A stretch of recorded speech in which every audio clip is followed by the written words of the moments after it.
Quand je suis devenue maman, puis maman au foyer maintenant, pendant longtemps en fait j'avais l'impression que j'arrivais plus à rien faire, que j'étais totalement pas productive et que je servais à rien de toute ma journée. Je lisais beaucoup de gens qui disaient c'est pas grave, laisse passer, et pendant un temps je suis d'accord, quand tu es en train d'essayer déjà d'apprendre à être maman, à allaiter, à gérer le sommeil de ton bébé, à gérer le manque de sommeil pour toi-même, etc. Mais au bout d'un moment, tu sais, je pense qu'on a tous ce besoin d'être organisé, d'avoir l'impression d'avoir quand même le contrôle sur notre environnement, sur notre vie. Et moi, au bout d'un moment, ça commençait à vraiment me peser. Mais maintenant, en fait, je pense qu'avec le temps, on apprend tout un peu à gérer, à trouver des astuces. Et aujourd'hui, justement, je voulais partager les astuces que moi j'ai trouvées pendant ces derniers mois pour réussir à être productive sans me sentir surmenée, sans me sentir stressée. Salut, bienvenue sur ma chaîne, je m'appelle Laetitia, je suis maman à plein temps ici au Québec, au Canada.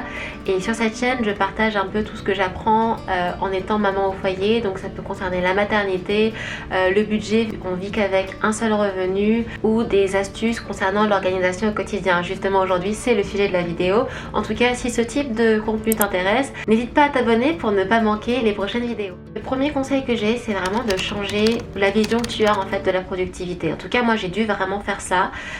C'est vrai qu'avant j'étais du genre à me faire des listes interminables de choses à faire, et puis je me sentais tellement bien en fait quand j'avais réussi à tout faire, que j'avais l'impression que c'était ça vraiment d'être productif, c'est d'essayer de faire un maximum de choses. Aujourd'hui, en m'occupant d'un bébé au quotidien, peut-être que ça va changer, je suis sûre que ça changera, parce que les bébés, les enfants changent tout le temps, mais actuellement avec un bébé qui vient de commencer à marcher, hyper actif, qui grimpe partout, je peux pas avoir les mêmes attentes en termes de productivité qu'avant. Et aujourd'hui ça me semble évident en fait, mais ça a été quand même un vrai changement de perspective, et ça a pris du temps pour comprendre ça, pour me dire ok, c'est pas grave en fait, je vais peut-être pas être capable de faire le gros ménage pendant 2h30 tous les dimanches matins, mais c'est ok. Je cherche plus du tout en fait à faire quelque chose parfaitement, mais je cherche à le faire déjà. Et le faire déjà, c'est un avancement, c'est une progression.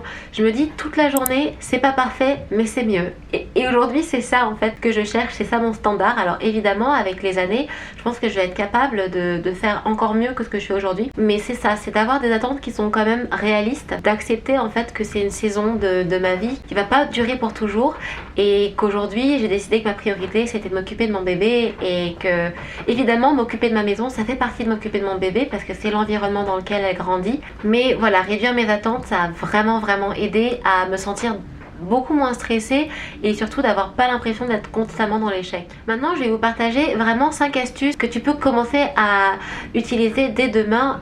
Évidemment si tu les connais déjà, mais j'espère qu'il y en a au moins une qui sera nouvelle pour toi. Alors la première chose, c'est que maintenant je vais définir une ou deux priorités dans la journée. Cette semaine j'aimerais faire ça, aujourd'hui c'est ça la priorité, donc une ou deux tâches qui sont prioritaires dans la journée. Avant par exemple j'aurais nettoyé mon frigo en une fois, maintenant si je peux faire une partie le matin, puis une partie ensuite après dans l'après-midi, j'aurai fini de nettoyer mon frigo dans la journée, et c'est tout ce qui compte. Donc ça c'est la première chose, c'est vraiment de définir une priorité ou deux dans la journée, sachant que entre temps je vais devoir courir derrière un petit bébé, la nourrir, la nettoyer, la sortir, lui lire des histoires, etc.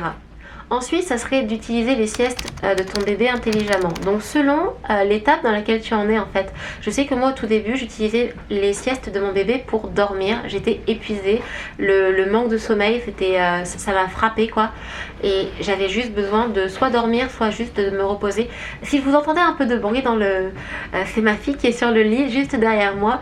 Donc elle est en train de jouer, si vous entendez un peu de bruit, c'est ça.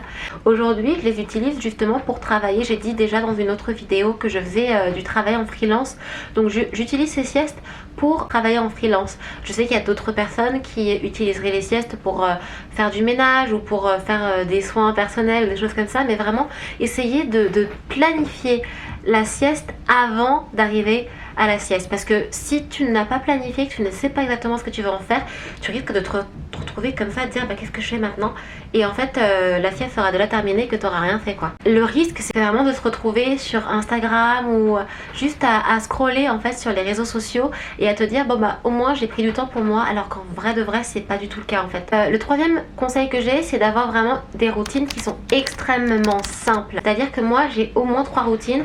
J'ai la routine du matin, j'ai la routine du midi, de quand je prépare le repas, etc. Et j'ai la routine routine du soir. Et en fait, ça déjà, ça va permettre d'ancrer ton bébé, ton enfant, il a besoin d'avoir une routine. Et toi aussi, ça va vraiment t'aider de savoir en fait exactement quoi faire à quel moment de la journée.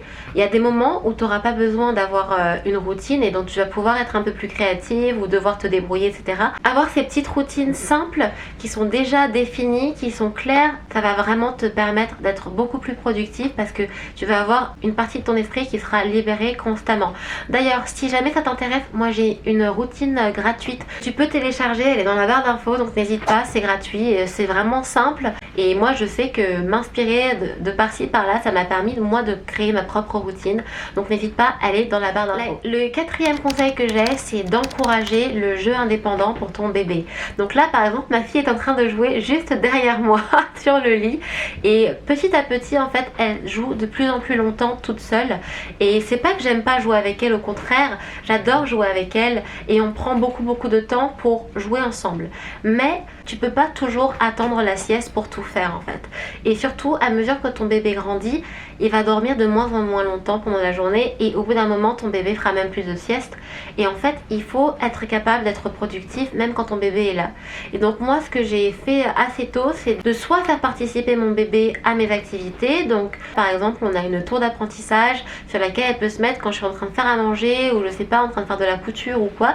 Ou alors de la laisser jouer dans son petit coin jeu. Je lui mets ses petits jouets, pas beaucoup de jouets pour qu'elle soit pas totalement surmenée et ça lui permet de jouer indépendamment. Alors ça veut pas dire qu'elle va rester 1 heure comme ça, c'est un petit bébé de 13 mois aujourd'hui, donc elle va pas jouer super longtemps, mais moi ça me permet pendant 5, 10, 15 minutes de pouvoir faire quelque chose en la supervisant, mais de loin sans être en train de courir après elle, et ça me permet d'être beaucoup plus productive ainsi. Donc l'anxiété de séparation est arrivée, c'est devenu un peu plus compliqué, et il y a des jours où c'est un peu plus compliqué, et c'est pour ça que c'est mon 5e conseil, c'est d'avoir un porte-bébé.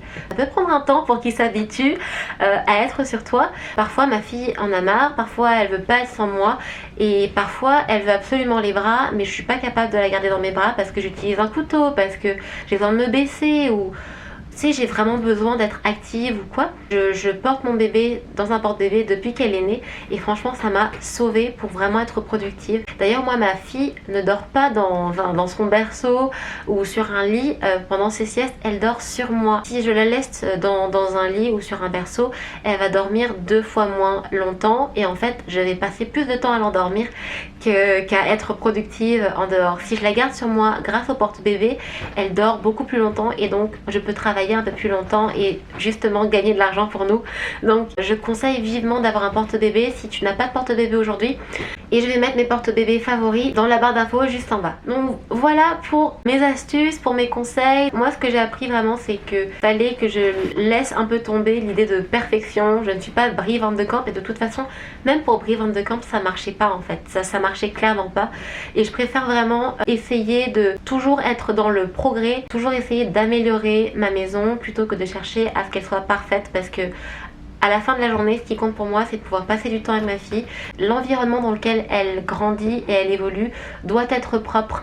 L'environnement, je veux qu'il soit beau, je veux qu'il soit agréable, c'est sûr. Être productive, ça doit pas passer avant les instants de connexion et les moments qu'on passe en famille. Dis-moi en commentaire si tu as des astuces dont j'ai pas parlé. Je suis sûre qu'il y a plein de choses que je peux encore apprendre. Si tu as regardé la vidéo jusqu'au bout, merci beaucoup à toi, et à ce moment-là, je t'invite à t'abonner pour ne pas manquer les prochaines vidéos, à donner un like à la vidéo aussi, ça aide beaucoup la chaîne, et à bientôt, bye bye.